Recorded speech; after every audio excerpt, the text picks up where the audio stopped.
এক ছিল দরিদ্র কৃষক, নাম তার মকবুল। ছোট্ট একটা কুঁড়ে ঘরে স্ত্রী আর 2 সন্তানকে নিয়ে তার সংসার। অভাব অনটনের কারণে সন্তানদের মুখে ভালো খাবার তুলে দিতে পারত না সে। তবুও কখনো অন্যায় পথে পা বাড়ায়নি মকবুল। হঠাৎ একদিন তার সঙ্গে ঘটে যায় এক অভাবনীয় ঘটনা। আপনারা কি সেই দরিদ্র কৃষক মকবুলের গল্প শুনতে চান? তাহলে চলুন মূল গল্পে প্রবেশ করি।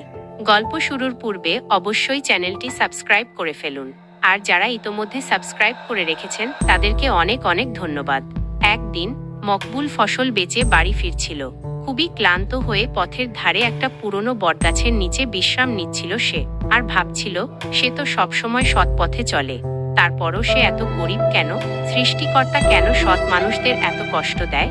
হঠাৎ তার চোখে পড়ে একটা চামড়ার থলে। থলেটা খুলে দেখে ভেতরে থরে থরে সোনার মোহর। মকবুলের চোখ ছানা বড়া। এত সোনা! সে ভাবল সৃষ্টিকর্তা তার কথা শুনেছে।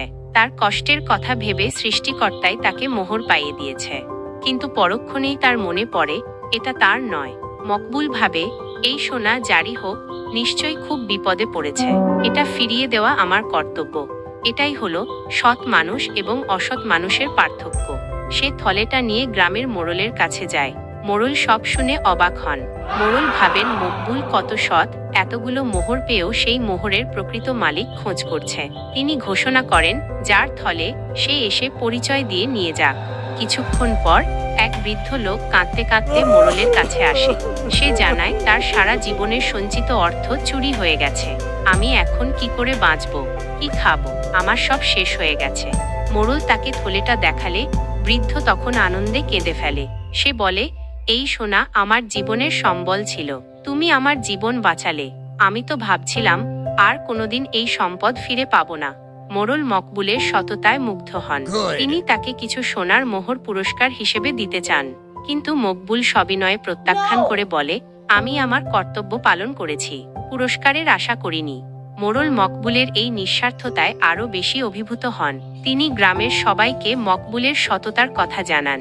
গ্রামের লোকেরা মকবুলকে সম্মান জানায়। এরপর থেকে মকবুলের জীবনে অভাব দূর হতে থাকে। গ্রামের লোকেরা তাকে নানাভাবে সাহায্য করা শুরু করে। একসময় তার সন্তানরা লেখাপড়া শিখে সমাজে প্রতিষ্ঠিত হয়। মকবুল তার সততার জন্য সকলের কাছে দৃষ্টান্ত হয়ে ওঠে। এই গল্প থেকে আমরা কি শিখতে পারি? সততা কখনো বৃথা যায় না। সৎ মানুষ সবসময় পুরস্কৃত হয়। গল্পটি খুব সুন্দর এবং শিক্ষণীয়। এই ধরনের গল্প আমাদের জীবনে চলার পথে অনুপ্রেরণা যোগায়। এই ধরনের আরও গল্প পেতে চ্যানেলটি অবশ্যই সাবস্ক্রাইব করে রাখুন এবং বন্ধুদের মাঝে শেয়ার করে দিন যেন তারাও গল্পটি শুনতে পারে।